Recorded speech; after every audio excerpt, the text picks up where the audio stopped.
Halo, apa kabar Sobat Uta? Ketemu lagi dalam Uta Bicara, talk show-nya Uta 45 Jakarta. Ruang berbagi masalah terkini, meluaskan informasi dan juga temukan solusi. Kita ngobrol-ngobrol lagi bersama Ketua Dewan Pembina Yayasan Uta 45 Jakarta, Bapak Rudi Donarsono. Halo Pak, apa kabar Pak? Baik, harus baik ya. Sehat ya Pak? Amin, harus sehat. Iya Pak, kita akan ngobrol-ngobrol isu yang tentunya masih hangat nih. Ini kan anak dari mantan Wapres Tri Sutrisno, Legend Kunto, ini sempat dimutasi, tapi akhirnya dibatalkan. Kalau Bapak melihat kejadian itu bagaimana Pak? Begini ya, satu ini sebenarnya bukan hanya disesalkan kita dari dunia pendidikan ya, ini suatu presiden yang sangat kurang baik sebenarnya, karena menyangkut dari integritas sebuah institusi yang sangat dipercaya oleh anak-anak muda hari ini ya, terutama para mahasiswa ya, yang sangat mengidolakan TNI, ya, yang dianggap satu-satunya institusi yang dapat dan mampu mengembalikan Indonesia kembali kepada titik-titik kejayaan. Jadi dengan penganuriran Legend Kunto ini, suatu presiden yang kurang baik ya, kalau kita mau nyebutnya itu sangat buruk ya. Sebenarnya ini bukan pertama kali. Kalau kita lihat itu sempat terjadi dengan kasusnya Asop Kasat waktu itu ya, Pak Sudirman yang harusnya menjadi Pangkostrat menggantikan Pak Edi Rahmayadi. Tapi kan sempat batal, cuma kasus itu kan tidak berkembang karena masih di dalam satu kekuasaan. Ya, itu satu. Terus kasus waktu Pak Riyabisat dulu ya, yang zaman Panglima TNI dulu kan harusnya karena adanya pelantikan yang tertunda pada hari itu kan, ya akhirnya tidak jadi dilantik menjadi Panglima TNI. Jadi sebenarnya kasus ini bukan kasus-kasus baru, tapi kasus ini menjadi mencuat dan ramai karena adanya dugaan dan satu sumber yang sangat kuat, intervensi politik dari orang di luar kekuasaan pada hari ini. Ya. Mantan kekuasaan? Mantan penguasa atau siapapun ya, saya nggak sebut langsung, tapi kan ini sudah ramai di luar ya. Dan itu sebenarnya sebuah presiden yang sangat buruk lah. Kalau TNI dicoba untuk ditarik-tarik masuk ke dalam satu perseteruan politik secara praktis ya. Seperti yang saya sampaikan, karena TNI ini adalah satu-satunya hari ini institusi yang sangat dipercaya oleh generasi muda, kalau kita ngomong dari dunia pendidikan ya, terutama mahasiswa ini yang mengharapkan TNI mampu dan harus mampu untuk mengembalikan citra buruk dari Indonesia sejak reformasi ini, terutama dalam 10 tahun terakhir, yang dimana hukum dan korupsi itu benar-benar menjadi hantu yang sangat menyeramkan untuk masa depan bangsa ini. Ya, hukum juga amburadul, peraturan tata negara yang kacau balau. Kan ini yang sangat diharapkan TNI untuk bisa menjadi garda terdepan untuk mengembalikan citra Indonesia. Apakah ini terkait juga dengan pernyataan-pernyataan dari mantan Wapres Tri Sutrisno yang begitu keras, misalnya terhadap Gibran? Kalau menurut Bapak bagaimana? Ini ya, kalau kita jadi kok kayak norak jadi ya. Ini katanya ngakunya negara demokrasi kan? Negara demokrasi itu berpendapat adalah sebuah hak dan tidak bisa dicampur adukan antara hak Pak Tri berpendapat dengan teman-teman purnawirawan yang lainnya itu disangkutkan dengan karir putranya. Ya, Legend Kunto itu di dalam kancah militernya. Ya ini jadi norak kan?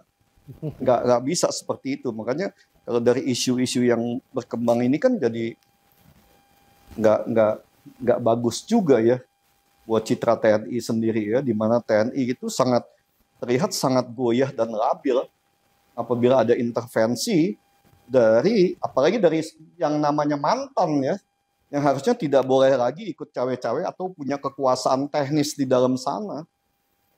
Jadi kalau isu-isu tentang adanya ya sedikit kegalauan di internal istana ya nggak bisa disalahin ya. Ini masalah harga diri seorang pemimpin. Saya rasa nggak bisa didiamkan seperti itu aja. Tapi sebenarnya kasus ini tuh Presiden tahu nggak sih Pak? Pandangan saya ya. Iya. Pandangan saya kalau Presiden tahu tidak akan ada kejadian seperti ini. Ya. Kalau Presiden tahu tentang situasi seperti ini, penggantian Ledjen Kunto hanya untuk kepentingan tertentu, saya rasa nggak akan terjadi seperti ini. Gini, saya sedikit ingin cerita tentang proses dari penggantian pejabat tinggi atau perwira tinggi di TNI ya. Itu prosesnya nggak gampang itu. Proses penggantian pejabat tinggi di TNI itu melewati beberapa tahapan yang sangat rigid, yang sangat cermat. Dan ini nggak boleh terjadi. Ya, kenapa? Karena sebelum penggantian itu ada yang namanya Prawanjakti. Prawanjakti itu dipimpin oleh Kasum TNI, Kepala Staf Umum TNI. Ya, jadi prosesnya ini sangat panjang.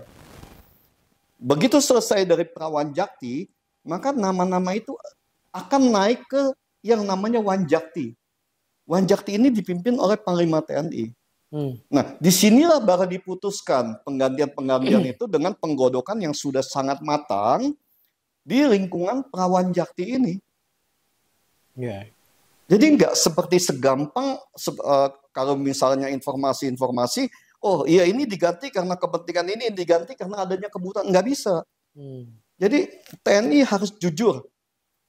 Ya, karena selama ini yang kita pegang yang kita percayai adalah kejujuran TNI.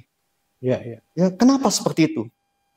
Karena kita sebagai anak bangsa dan terutama kita di dunia pendidikan ini sangat-sangat berharap TNI ini mampu dan harus mampu untuk memulihkan situasi yang amburadul dan kekacauan yang ada semua di negara Indonesia pada hari ini.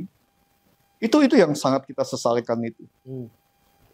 Nah, kalau misalnya dilihat dari Panglima TNI menuruti mantan penguasa lah ya, menuruti mantan penguasa, apakah ini benar-benar menggambarkan adanya matahari kembar?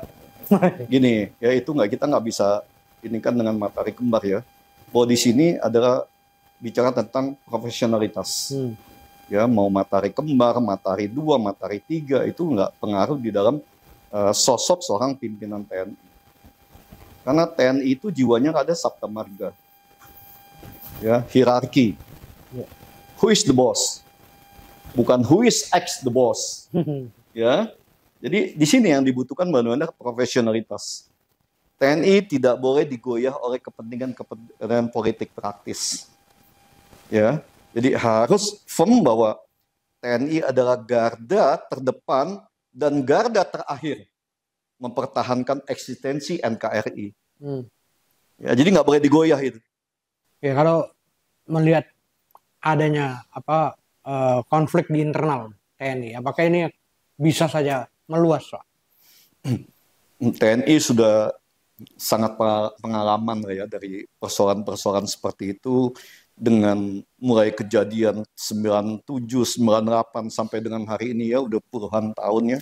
Kita udah hampir 30 tahun ini, saya rasa konflik kepentingan internal itu hanya sebentar aja ya.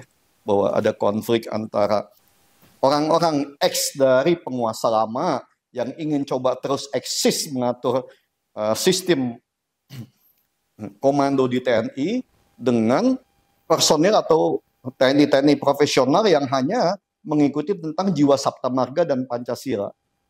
Ya. Jadi itu nggak pengaruh, karena sebentar itu pasti akan semua kembali. Dan saya berharap tidak ada keributan-keributan di luar dari institusi TNI-nya sendiri. Ya, kalau para purnawirawan itu kan masing-masing menghimbau untuk bagaimana masa depan bangsa ini atau NKRI ini satu yang pertama tetap ada sepanjang masa Indonesia itu ada, ya. Yang kedua tidak boleh dipecah-pecah seperti kasus-kasus Uni Soviet dulu ya, Rusia, semua segala macam, Timur Tengah karena perpecahan internal ya kan. Nah, ini tidak boleh terjadi seperti itu. Jadi kalau kita bicara tentang intervensi asing apa semua segala macam, saya rasa Presiden Prabowo itu bukan anak kemarin sore yang bisa dipermainkan seperti itu ya. Beliau orang-orang strategis, orang teknis lapangan yang saya sangat yakin sudah tahu semua ini lah. Ya ini bukan mainan baru buat beliau. Pertanyaan terakhir Pak, ini kan setelah para purnawirawan yang dipimpin salah satunya adalah Pak Tri Sutrisno, ini meminta pemakzulan Gibran. Tapi ada lagi nanti itu sudah dibuat juga kelompok purnawirawan yang menyatakan dukungan kesetiaan kepada Prabowo Gibran. Itu gimana Bapak melihat itu? Ya nggak masalah, itu kan aspirasi. Ya aspirasi dari kelompok orang yang ingin atau ada rasanya khawatir tentang pergerakan-pergerakan dari sekelompok orang tertentu yang ingin tetap berkuasa. Ya, walaupun waktunya sudah selesai. Satu kelompok ingin yang Indonesia mempunyai masa depan yang lebih baik dan dipimpin oleh orang-orang yang kredibel, berintegritas, berkompeten, ya, serta mengikuti semua jalur-jalur yang katanya kita mengikuti demokrasi kan. Ya kita kan Indonesia katanya sekarang negara demokrasi, negara yang berdaulat dan berdasarkan hukum. Yang artinya semua itu harus dijalankan sesuai dengan peraturan yang ada. Tidak boleh, gimana ya, jadi kita tidak boleh mengesampingkan atau mengacaukan sistem konstitusi kita hanya untuk kepentingan tertentu. Ya begitu juga dengan sekarang ini dari purnawirawan yang maju, yang seolah-olah berseberangan gitu ya. Ya nggak masalah juga, silakan aja, nggak ini tidak mengganggu sistem tata negara bangsa kita. Semuanya boleh berpendapat, semua boleh menghadap Pak Presiden untuk memberikan masukan-masukan, itu sangat bagus.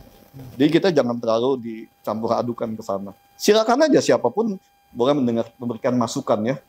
Dan Pak Presiden, Pak Prabowo juga pasti akan dengan senang hati untuk menerima itu. Tapi dua hal permintaan itu masuk akal dulu. Itu biasa lah ya, saya nggak mau bilang masuk akal, nggak masuk akal, itu perbedaan pendapat suatu yang normal lah. Sejauh itu dikelola dengan baik, tidak menjadi suatu kekuatan politik yang dapat merusak bangsa ini ke depan. Ya, itu dari saya. Baik, terima kasih Pak Rudi. Oke, terima kasih ya. Ya, demikian Sobat Uta Bicara kita kali ini, karena Uta Bicara ada talk show-nya Uta 45 Jakarta. Ruang berbagi masalah terkini, luaskan informasi dan juga temukan solusi. Jangan lupa subscribe, like, komen, dan juga share di media sosial kalian. Dah.